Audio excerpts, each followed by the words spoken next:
Hi everyone. सो आज की video जो है वो होने वाली है दैट इज़ अबाउट एक टॉपिक है, ठीक है।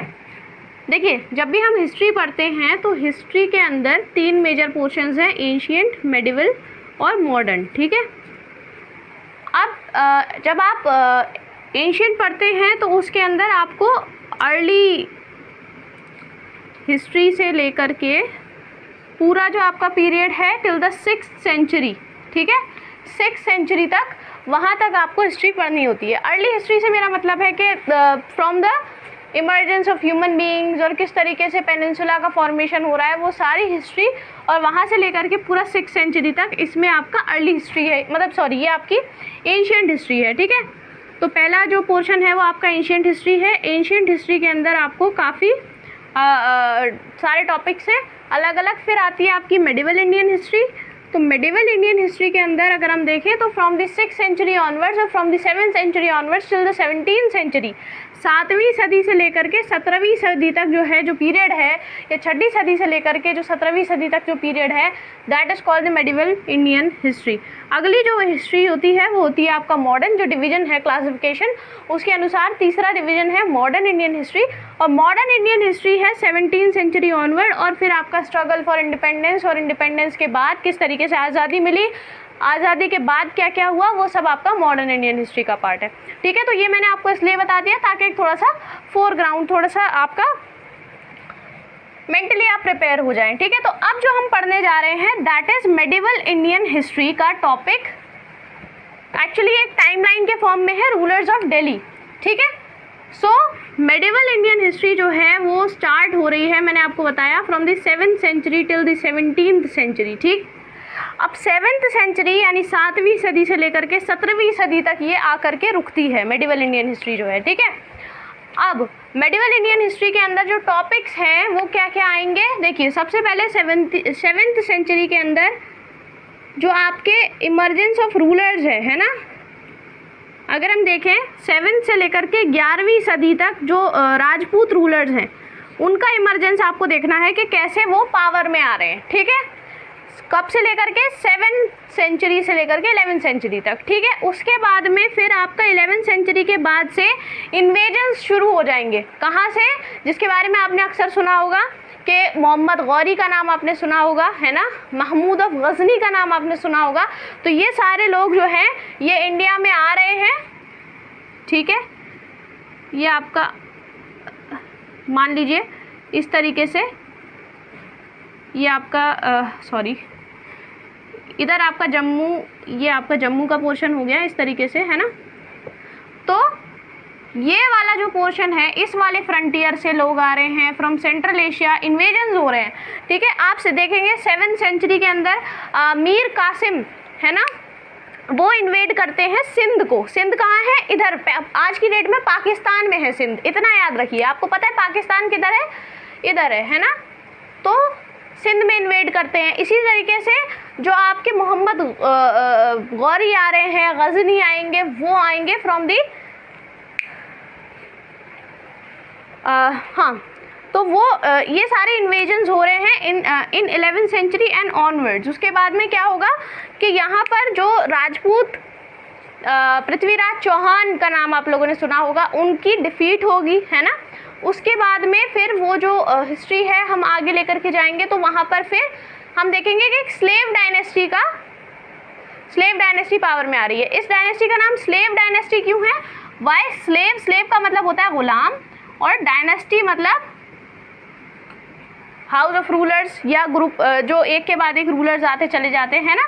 तो स्लेव डायनेस्टी हम इसलिए कह रहे हैं क्योंकि इसमें एक के बाद एक जो रूलर्स आ रहे हैं वो एक गुलाम है। जैसे आप देखें कि आप कुतुबुद्दीन ऐबक जो हैं, कुतुबुद्दीन ऐबक, उनके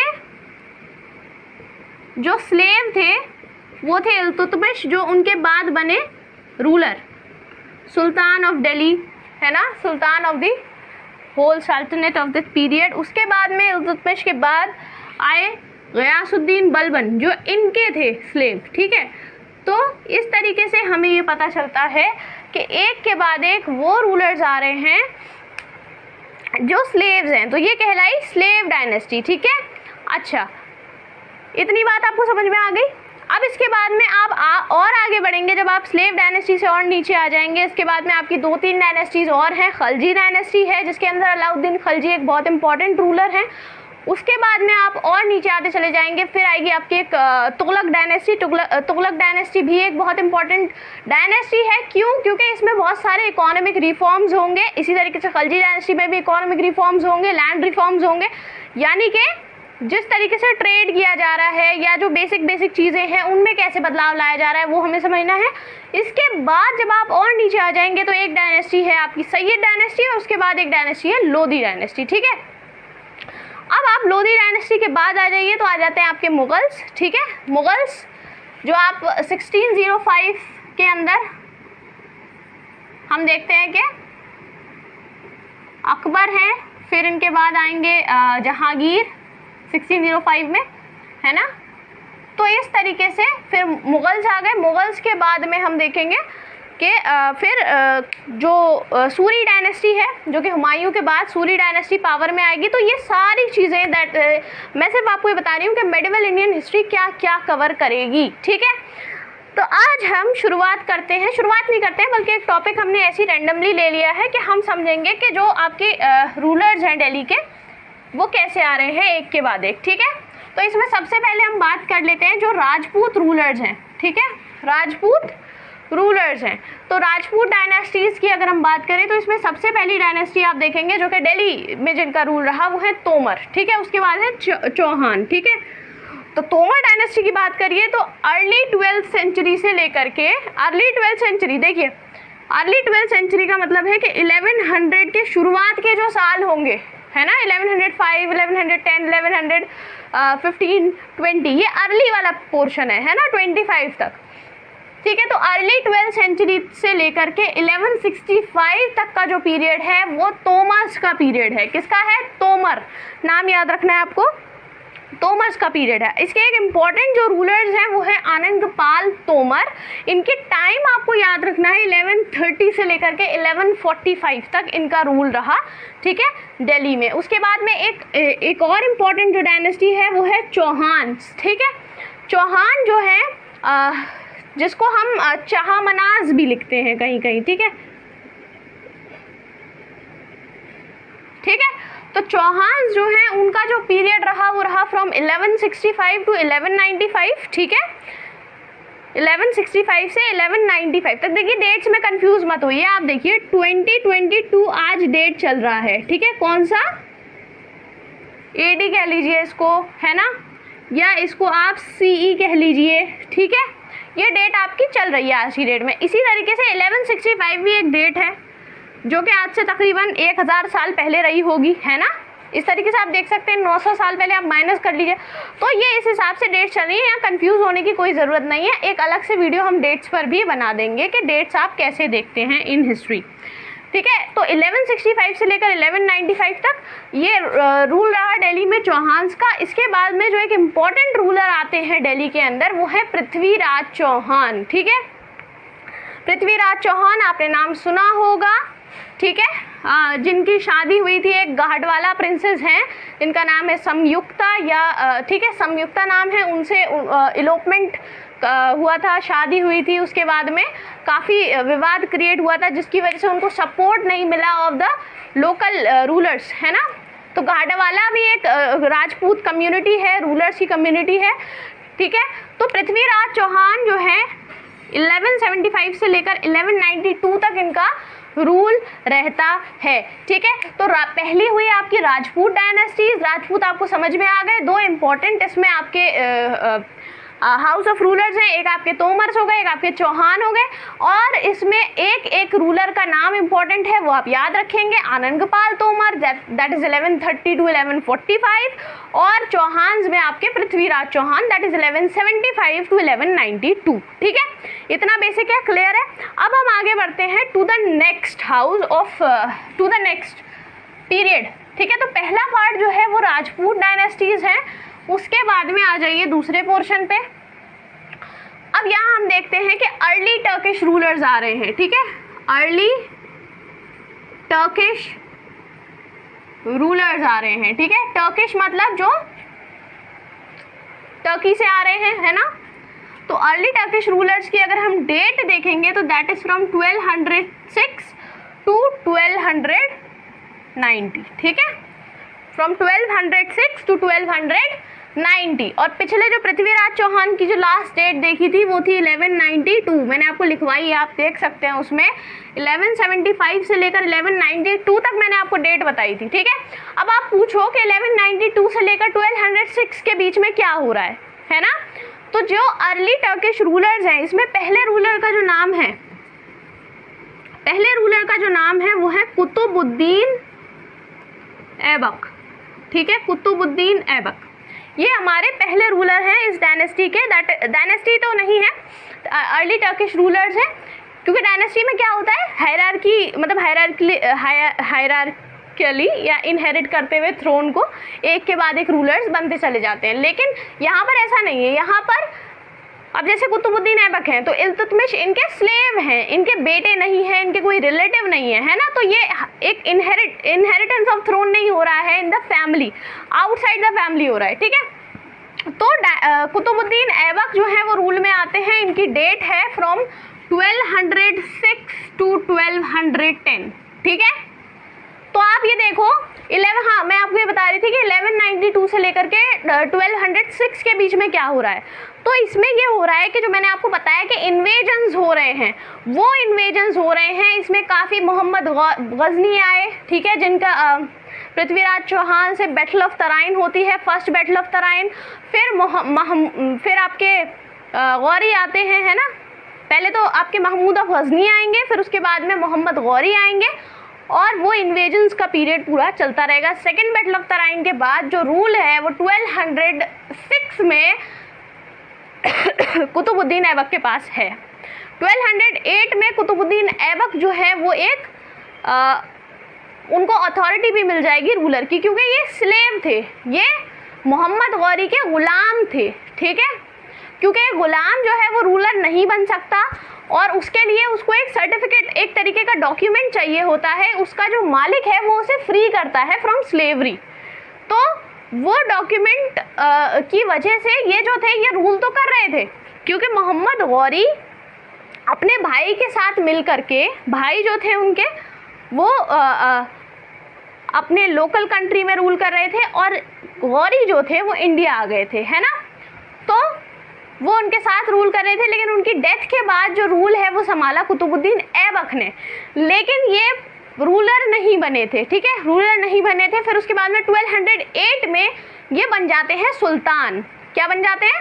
सुल्तान बन जाते हैं, ठीक है। इनको अथॉरिटी मिल जाती है सुल्तान की 1208 में, ठीक है। यहाँ टाइम पीरियड लिख रहा है 1206 से 1210 तक। इनकी डेथ जो है वो एक एक्सीडेंटल डेथ है, नेचुरल डेथ नहीं है। गेम खेलते खेलते, पोलो खेलते खेलते इनकी डेथ हो जाती है, ठीक है, 1210 में। उसके बाद में जो नेक्स्ट इम्पॉर्टेंट रूलर हैं वो हैं शमसुद्दीन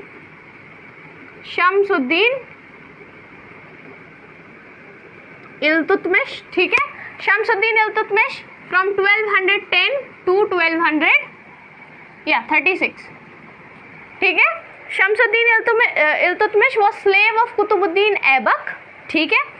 इनके जो अचीवमेंट्स हैं वो बहुत हैं। मिलिट्री अचीवमेंट्स हम देख लें इनके, आप देख सकते हैं इन्होंने रिफॉर्म्स भी किए हैं, तो वो सारी चीज़ें हमें देखनी है। Shamsuddin Iltutmish was a very able ruler, है ना। इनके बाद में हम देखते हैं कि एक पीरियड ऑफ इनस्टेबिलिटी आता है, यानी बहुत तेज़ी से रूलर्स आएंगे और चले जाएंगे, असैसिनेशन हो जाएगा, उनको पावर से हटा दिया जाएगा, ठीक है।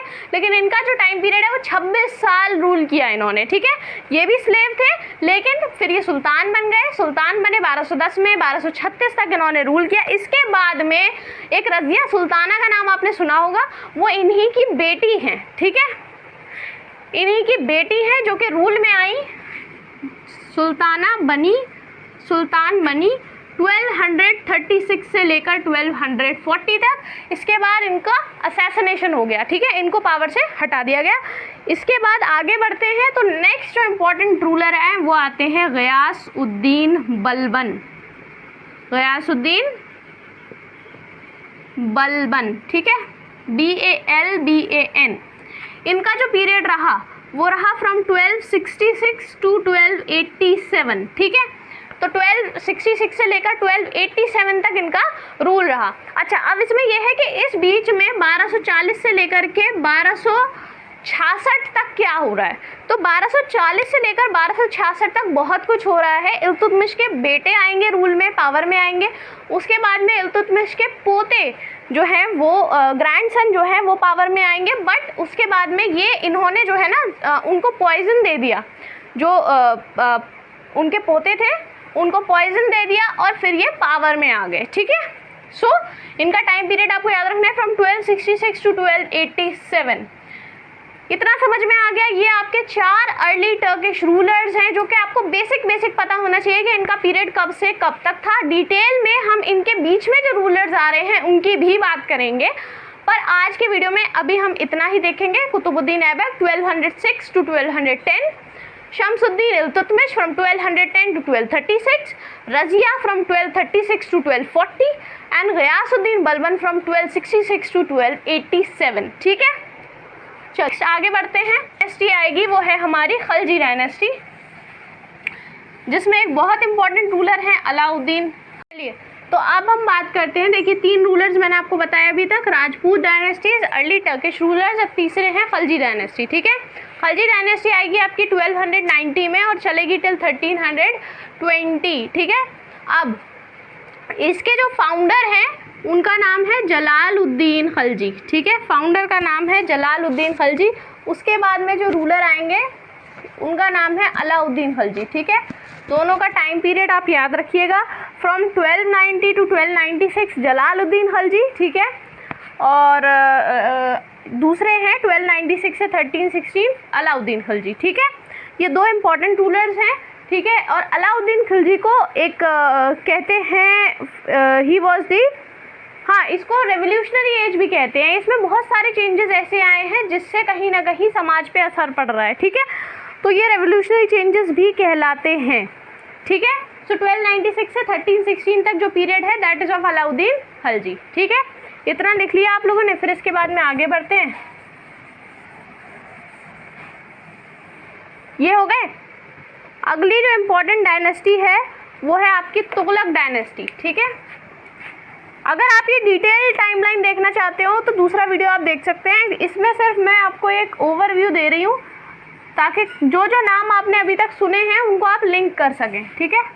तुगलक डायनेस्टी, ठीक है। पावर में कब आई है Tughlaq dynasty? It came in power in 1320 और पावर में रही टिल 1414, ठीक। पहले इंपॉर्टेंट रूलर हैं गयासुद्दीन तुगलक, ठीक है।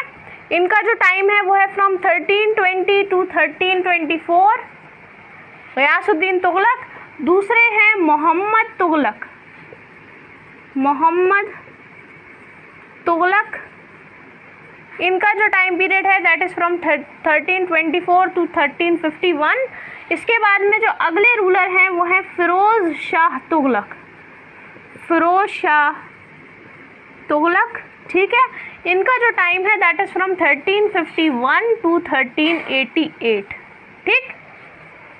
तो अच्छा, ये हो गए आपके ये देखिए खलजी डायनेस्टी रही टिल 1320, अलाउद्दीन खलजी 1316 तक रहे। उसके बाद में फिर आपकी आती है तुगलक डायनेस्टी। तुगलक डायनेस्टी कब आई पावर में? 1320 में पावर में आती है और 1414 तक पावर में रहती है, ठीक है।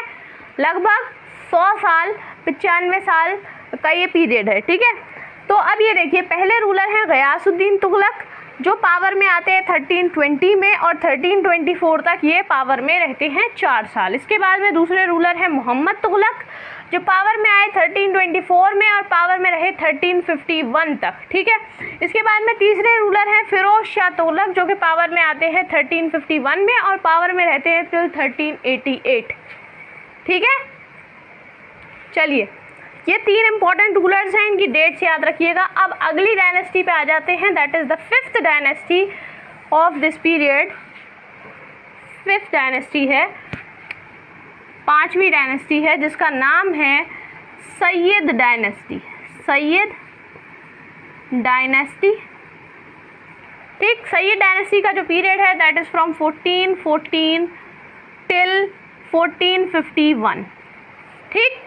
सैयद डायनेस्टी का पीरियड रहा फ्रॉम 1414 टू 1451 और इसके एक इम्पॉर्टेंट रूलर हैं खिज़र खां, ठीक है, खिज़र खां। और इनका जो पीरियड है दैट इज़ फ्रॉम 1414 टू 1421, ठीक। ये एक इम्पॉर्टेंट रूलर है। सैयद डायनेस्टी भी हो गई आपकी। अगली डायनेस्टी है लोदी डायनेस्टी, ठीक है। ये एक अफ़गान डायनेस्टी है, लोदी डायनेस्टी, लोदी डायनेस्टी। इसके बाद एक और अफ़गान डायनेस्टी है that is the Suri dynasty, Sher Shah Suri का नाम आपने सुना होगा। लोदी डायनेस्टी जो कि आई 1451 में और पावर में रही टिल 1526, ठीक है। लोदी डायनेस्टी पावर में आती है 1451 में और पावर में रहती है टिल 1526। एक इम्पॉर्टेंट रूलर हैं इसके बहलूल लोदी, ठीक है। इनका जो टाइम पीरियड है दैट इज़ फ्रॉम 1451 टिल 1489, ठीक। इतना हो गया क्लियर।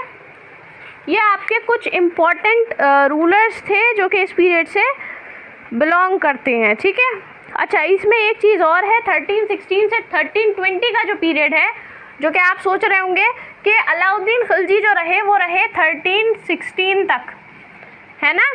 उसके बाद में ये डायनेस्टी 1320 पे एंड क्यों कर रही है? क्योंकि बीच में काफ़ी सारे वीक रूलर्स आए, ठीक है। पीरियड ऑफ इंस्टेबिलिटी रहा, वीक रूलर्स आए। 1317 से लेकर 1320 का बीच का जो पीरियड है वो कुतुबुद्दीन मुबारक शाह खिलजी का पीरियड है, ठीक है। उसके बाद में आपकी फिर तुगलक डायनेस्टी आ जाएगी। तो आप चाहें तो यहाँ लिख सकते हैं 1317 से 1320 का जो पीरियड है वो कुतुबुद्दीन मुबारक शाह खिलजी का पीरियड है, मुबारक शाह खिलजी, ठीक है। ये एक इम्पॉर्टेंट तो नहीं है, लेकिन हाँ डायनेस्टी एंड हो रही है इनके साथ, तो आप नाम इनका देख सकते हैं, ठीक है। 1316 से 1320 का जो पीरियड है वो वीक रूलर्स का पीरियड है और ऐसे वीक रूलर्स का पीरियड कहीं ना कहीं हर डायनेस्टी में आप देखेंगे क्या आएगा, ठीक है। ये था अबाउट दिस वीडियो। एंड अगर आपको डिटेल्ड चाहिए जिसमें हर डायनेस्टी का हम बात करें तो आप हमारा दूसरा वाला वीडियो देख सकते हैं, that is the time line of medieval Indian history, ठीक है। Thank you for watching this video.